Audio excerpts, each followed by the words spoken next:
Good afternoon, everybody. On this Thursday, August 28th, 2025, got all your stories for your rush hour ride home. More shade following Blake Lively as other A-list celebrities congratulate Taylor Swift. Where are you at, Blake? We'll get into that, and we have a response from Blake's side to the publicist in the ongoing trial, what she has to say. And Perez Hilton files an emergency motion. We'll get into his teasing of that as he goes to trial today. Lots of trials happening. A lot of lawyers getting healthy bonuses this year thanks to Blake Lively. We're also going to cover tennis kerfuffle as a U.S. tennis player had to face a sore loser. I'll share what she has to say. A lot of good stuff happening all right now on The Rush. Oh, here's a absolute horrifying moment. Does anyone else have a fear of falling down in public? Is it just me? Here we have Anne Hathaway on the set of Devil Wears Prada 2, set in New York City, and she just eats it. Oh, wow. There she does, eats it, people, and then she dismounts, gets back up. That's got to be sore. Once you're in your 30s, you can't fall down and not pay the price for the following week. I have sneezed the wrong way and had a torn back muscle. So there she is. She dismounts. People cheer. And I actually feel bad for her here. They put you, I don't know if you guys know this, how it works on film sets is usually you're not wearing your own clothes. They've already designed you. They've dressed you. In a lot of cases, they've hired someone who looks like you to test the clothes and whatever. So here she is making her big appearance, and she doesn't use the railing. And she, and if we really want to dive into it, it looks like the heel might have broke on her either way. I walk through entrances and put my hand in front of me because I refuse to walk into one of those glass sliding doors. I've just seen it happen too many times. So there it is. Somebody help Anne Hathaway. No matter how much she tries to look cool. Anne Hathaway doing Anne Hathaway things. You got to love it. All right, Hulk Hogan updates. He passed away several weeks ago. His daughter had wanted to have an independent examiner give an autopsy before he was cremated because she suspected foul play.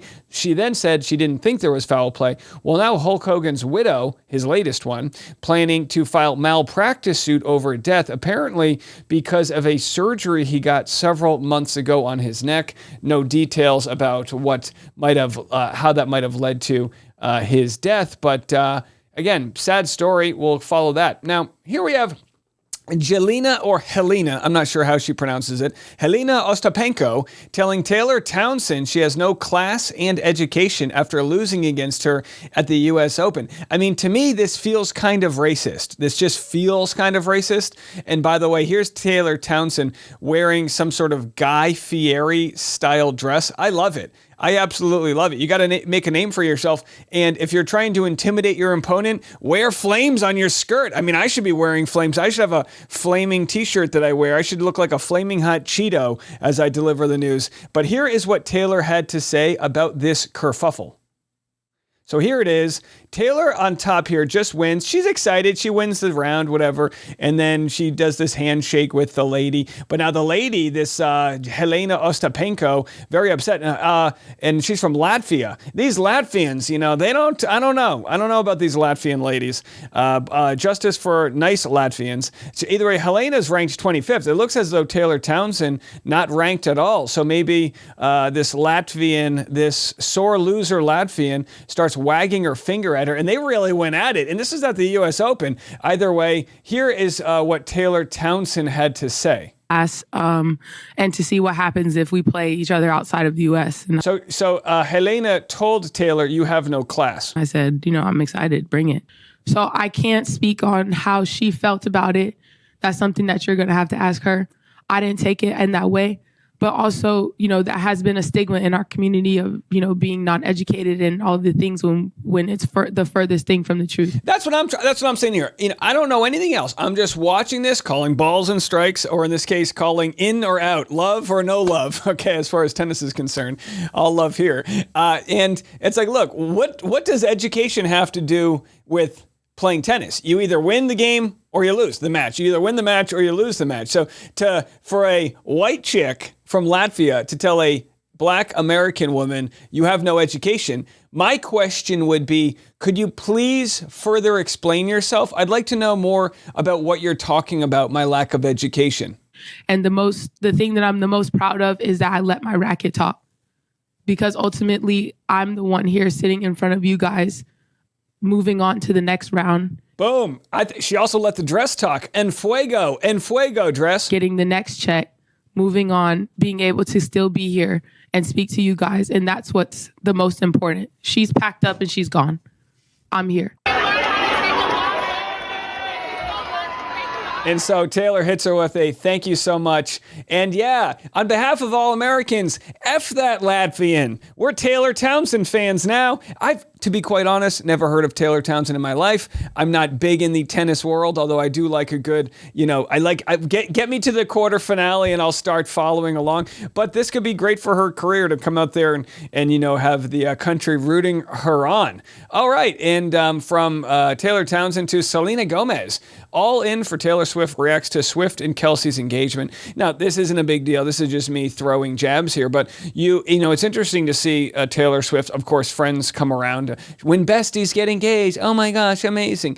And, this whole idea that Blake Lively's focusing on her court date and, she's, trying to maintain this idea that she's still friends with Taylor. Because look, it would be so insulting to Blake Lively in her case if Taylor Swift was pushing her away. Let's assume Blake Lively's telling the truth. Let's just play this kind of case here. Let's assume Blake Lively's telling the truth and she was harassed by her director and acting partner, Justin Baldoni. Do you think Taylor Swift would be pushing Blake Lively to the side? No, she would be championing her, justice for, Blake and whatnot. So the fact that Taylor has been no, I don't think so, really shows you. And the fact that Blake Lively isn't publicly trying to salvage this by wishing her any love, just goes to show this relationship is about as dead as can be. This is a cryogenically frozen relationship. It is not getting resuscitated as far as I can tell. But Selena, she's still in the good graces. All right, so we have Perez Hilton.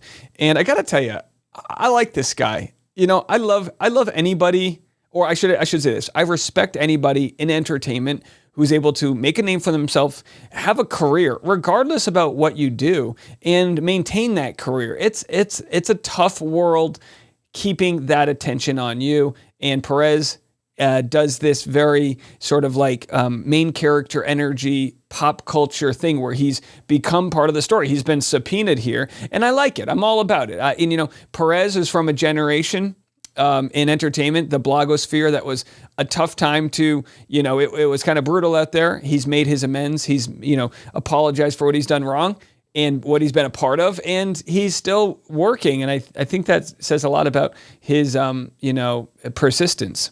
Either way, he posted this: support freedom of speech, protect the rights of all journalists.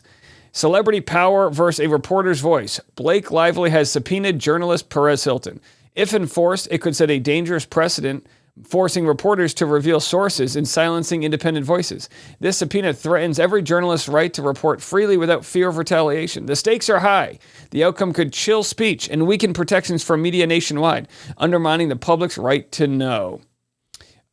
So a Las Vegas judge has set a hearing for this week to rule on the subpoena. That hearing is today, and there are the details for it. So this is at 12:15. So as I'm recording this, the hearing's taking place. I don't think I'll have updates for you guys in this episode, but the day is young. We'll have to see if we can get those updates for you. All right, coming up next, I'm going to share Perez Hilton, the emergency motion he filed last night. This story next. So we don't have details of the emergency motion that Perez Hilton filed. We'll probably get that tomorrow as it hits the docket. But Perez Hilton is main character this week in the Justin Baldoni, Blake Lively case. He has been someone who, from all I can tell, has reported as fairly as possible. Sure, he has use choice words to poke fun at Blake Lively. But last I checked, you're allowed to do that. You don't have to be a fan of Perez Hilton. And if you're Blake Lively, you can just unfollow Perez Hilton. I hate to be so, feudalistic about it, but what are you supposed to do? Try to get all of his sources? It's just, Blake's stuck between a rock and a hard place with the protections that exist in our country. So I guess Blake would argue that Perez Hilton is not a journalist, but I mean, that's just who's gonna agree with her in the modern world, you know? Anyhow, here's what Perez Hilton had to say. Has filed an emergency motion? Why? On what grounds? What for? Emergency? I may not be the smartest, but I am the hardest working. And when you couple that with being smart enough, being the hardest working and smart enough will get you everywhere. And if you're ridiculously good looking like me as well, then life is just easy. I hear you, Perez. I mean, listen, it brings up such a good point. He says, when you're hardworking and smart enough, that's all you need. And again, I've spoken about this a lot before, but I can't tell you how many really smart people I know that have failed in their career paths because they're not hardworking. Grit and perseverance, kind of synonymous, right? Grit and perseverance. Those are the qualities that make you successful. If you're lucky, you might get some level of success, but to hold on to that success, the foot that maintains its pressure on the accelerator of your destiny, that is grit. That is perseverance. That is continuing in the face of adversity. I didn't expect I would get this sort of, spiritual guidance by Perez Hilton today, but I love it. So if you're out there, whatever limitations you might have, I'm not tall enough, I'm not good looking enough, I'm not whatever enough. Just remember, there is somebody willing to prove you wrong. There is someone who's going to outwork you. And isn't that great? That's the easiest thing you can control, is how hard you're working at things in life. So either way, grit and perseverance, that's all you need. So here we have Blake Lively.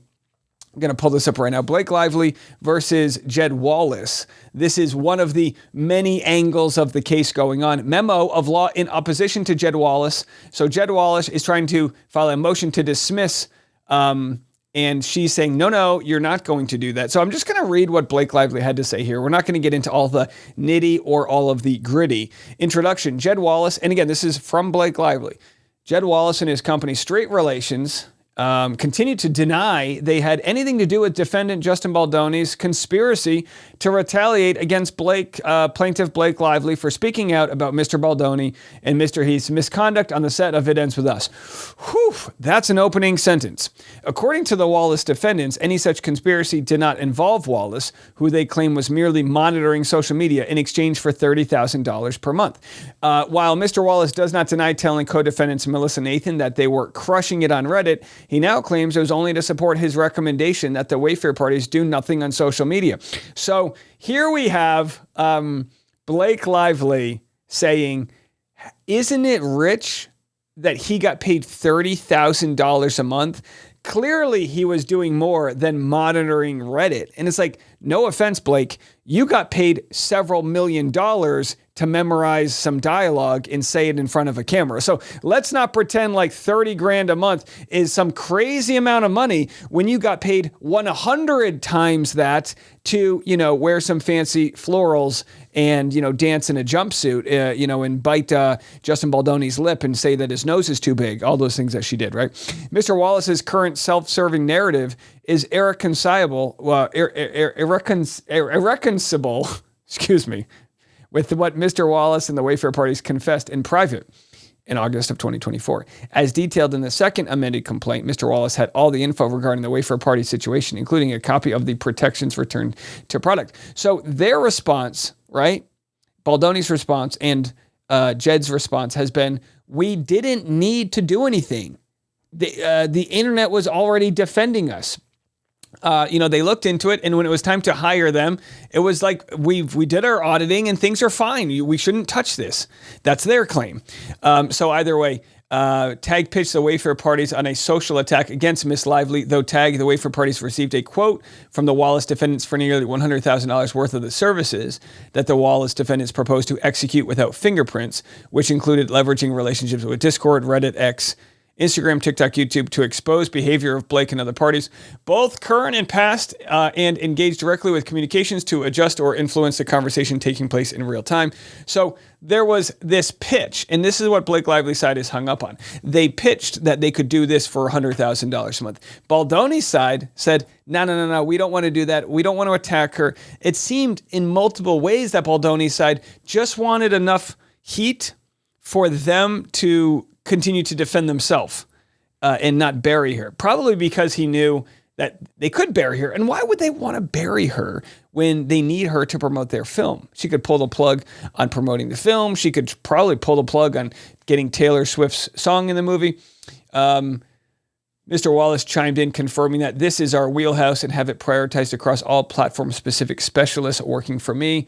A day later, Mr. Wallace confirmed that my team has been in full throttle mode on our Wayfair focus. We will work in lockstep with TAG. Mr. Wallace later urged Mr. Heath to set up Signal, the encrypted messaging platform famous for its auto-delete functionality. Meanwhile, the Wallace defendants' co-conspirators praised how effective Mr. Wallace and Street Relations had been in a matter of days. Thank the Lord for Jed, who had done a wonderful job at minimum. And by the way, again, we'll have to see the full context here, but there's a lot of, I guess there's been conversation as to them being sort of sarcastic in saying that, wow, Reddit's really defending us. Everyone thank Jed. Now, I know that would be a stretch to make that sort of like to read it in that sort of way, but the fact that they're sort of like snipping out certain quotes here, Melissa Nathan and Jennifer Abel's celebration of the conspiracy's total success in achieving a shift on social, due largely to Jed and his team's efforts to shift the narrative towards shining a spotlight on Blake and Ryan.